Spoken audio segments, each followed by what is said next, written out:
মাঝে মধ্যে হালকা ঠান্ডা হাওয়া, মোটের ওপর আকাশ পরিষ্কারই থাকবে দক্ষিণবঙ্গে। তবে দু একটি জেলায় আগামী দুদিন হালকা বৃষ্টি হতে পারে বলেই পূর্বাভাস হাওয়া অফিসের।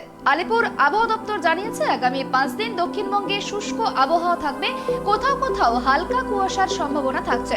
17 জানুয়ারি অর্থাৎ আজ রাতে এবং বুধবার 18 জানুয়ারির সকালে উপকূলের দুই জেলা পূর্ব মেদিনীপুর ও দক্ষিণ 24 পরগনায় হালকা বৃষ্টিপাতের সম্ভাবনা রয়েছে।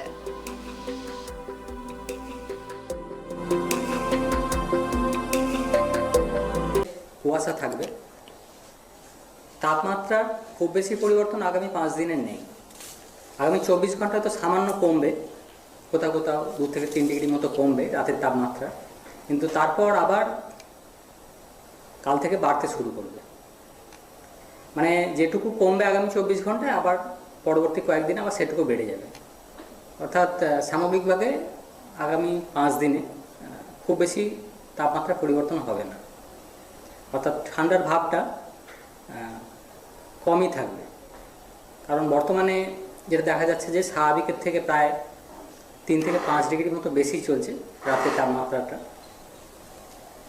আর বৃষ্টিপাতের সম্ভাবনা সেভাবে নেই, তবে 17 তারিখে রাত্রের দিকে বা 18 তারিখের সকালের দিকে উপকূলের কাছাকাছি দক্ষিণ 24 পরগনা এবং পূর্ব মেদিনীপুর এই জেলাগুলোয় দু এক জায়গায় খুব হালকা বৃষ্টি থাকতে পারে।